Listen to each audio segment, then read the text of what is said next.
बिस्मिल्लाहिर्रहमानिर्रहीम। अस्सलाम वालेकुम। मैं अपने मौजूद नाज़रीन और प्यारे दोस्तों को और मैसा सीक्रेट शेफ़ के किचन में खुश आमदीद कहता हूँ। रेसिपी को शुरू करने से पहले मेरी दुआ है कि अल्लाह ताला आपकी तमाम मुश्किलात को आसान फरमाए, आपके रिज़्क़ में कुशादगी अता फरमाए।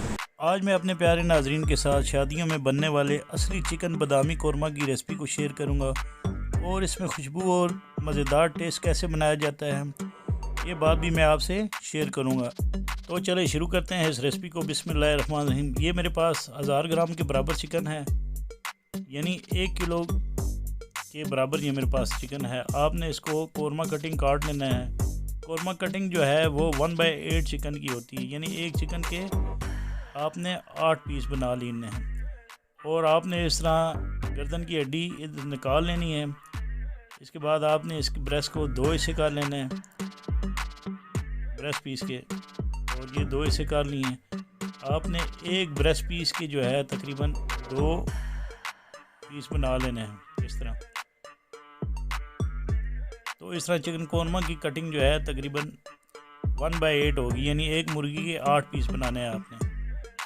तो इस तरह लेग के भी इसी तरह काट लें आप, और ये दरम्यान से ही जो हड्डी है निकाल लेनी है आपने। और आपने इसकी कटिंग जो है हमेशा जॉइंट से करनी है। आपने चिकन जब भी काटना है तो आपने जॉइंट से काटना है। तो ये हमारा चिकन कट चुका है। इसके बाद मैं इसके अंदर आधा कप के बराबर सिरका डालूँगा और इसके साथ ही 1 खाने के चम्मच के बराबर इसके अंदर नमक डालकर इसको मिक्स कर लूँगा।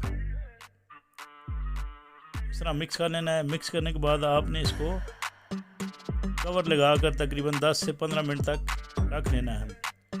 10 से 15 मिनट के बाद आपने एक पैन को चूल्हे पर रख कर गर्म कर लेना है और इसमें चिकन फ्राई करने के लिए ऑयल डाल देना है। जब ऑयल गर्म हो जाए तो आपने इसके अंदर ही चिकन डालकर चिकन को फ्राई कर लेना है मीडियम हाई हीट पर।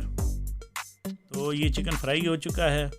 इससे ये होगा कि नमक और सिरका लगाने से ये है कि इंशाल्लाह चिकन में बहुत ज़बरदस्त सा टेस्ट आएगा और इसमें स्मेल भी नहीं होगी। तो इसके बाद ये चिकन फ्राई हो चुका है।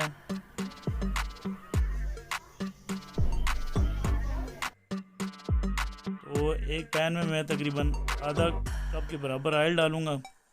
ऑयल डालने के बाद इन बादामों को मैं रोस्ट कर लूँगा जो 1/4 कप के बराबर हैं। रोस्ट करने के बाद इनको मैं निकाल लूँगा।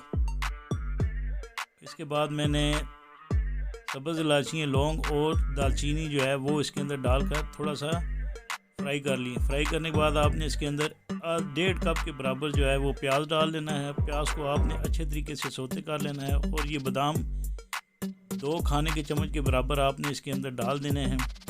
क्योंकि ये बादामी कौरमा है तो इसको आपने कवर कर लेना है जब तक प्याज ब्राउन नहीं हो जाता।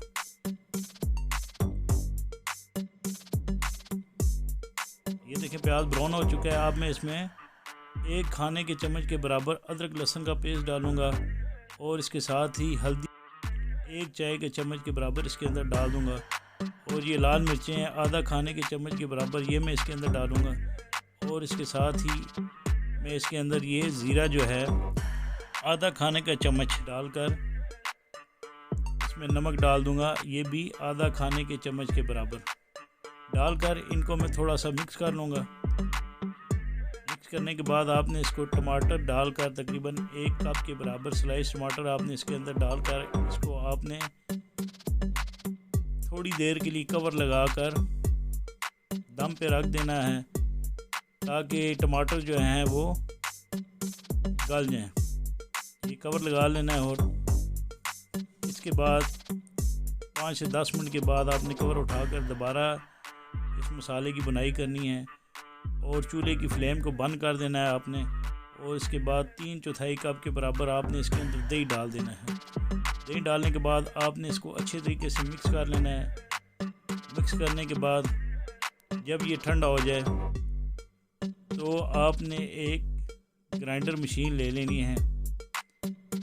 तो ये सारा कौरमे का मसाला इस ग्राइंडर में डालकर आपने इस मसाले को ग्राइंड कर लेना है ताकि ये बिल्कुल स्मूथ पेस्ट की शक्ल इख्तियार कर लें। इस तरह कवर लगाकर आपने इस मसाले को ग्राइंड कर लेना है।